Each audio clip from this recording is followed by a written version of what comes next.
اس لیے قرآن قل، اے پیغمبر آپ اہل ایمان سے کہہ دیجئے ان کنتم تحبون اللہ، اگر تم اللہ سے محبت کے دعوے دار ہو تو دلیل پیش کرو۔ کیا دلیل؟ فاتبعونی، میری اتباع کر کے دکھاؤ، میری سنتوں پہ چل کے دکھاؤ، میری طرز زندگی کو اختیار کر کے دکھاؤ، تو ہم سمجھ جائیں گے کہ تمہارے دل میں واقعی اللہ کی محبت ہے۔ اور ظاہر ہے کہ جب اللہ کی محبت ہے تو اس کے محبوب کی اداؤں پہ مٹیں گے نا، کیونکہ اللہ کے رسول اللہ کے محبوب ہیں، اللہ کے محبوب ہے، اللہ تبارک و تعالیٰ ان کو محبوبیت کا مقام عطا کر رکھا تھا، تو اللہ کے محبوب ہے۔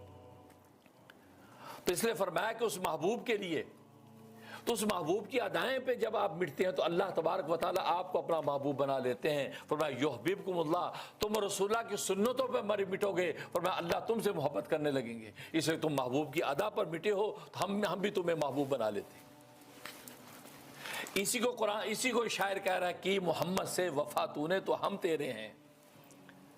گویا کہ اللہ تبارک و تعالیٰ یہ بات کہہ رہا ہے جو اس آیت کا مفہوم بتا رہا ہے کہ کی محمد سے وفا تو نے تو ہم تیرے ہیں، یہ جہاں چیز ہے کیا اللہ قلم تیرے ہیں۔ اس لیے کہ یحببکم اللہ، فرمایا اللہ تبارک و تعالیٰ یہ کہتے ہیں کہ اگر میرے محبوب کی سنتوں پہ تم عمل کرو گے تو میں تمہارا ہوں، یعنی میں تم سے محبت کرنے لگوں گا، اور نہ صرف محبت پر یغفر لکم ذنوبکم، بلکہ لوح قلم کے ذریعے سے تمہارے گناہوں کو معاف کر کے تمہیں پاک کر دوں، یغفر لکم ذنوبکم۔ اس سے اندازہ کریں اور رسول اللہ صلی اللہ علیہ وسلم کی ذات عالی، تو محبت چونکہ امر مخفی ہے اس کے ظاہر دلیل چاہیے۔ تو یہاں پر جو گویا کہ رسول اللہ صلی اللہ علیہ وسلم کی ذات عالی کو ایسی نعمت بنا کے پیش کیا کہ ایسی نعمت کو اور ہے ہی نہیں قائل۔ بابا جی عبداللہ بھٹی پروٹوکول کا خیال نہیں رکھتے، خاص انسان ہیں مگر عام انسانوں کی طرح رہتے ہیں، لباس سادہ اور چال پروقار ہوتی ہے، چہرے پر نور برستا دکھائی دیتا ہے جو صالحین کی علامت ہے۔ لوگوں کو کچھ بھی ہو، بابا جی کی دعا، دم اور اللہ کے ذکر سے اللہ کا کرم ہو جاتا ہے اور معاملات ٹھیک ہونے لگتے ہیں۔ اللہ نے ان کے ذریعے بڑی دنیا کو فیض پہنچایا ہے۔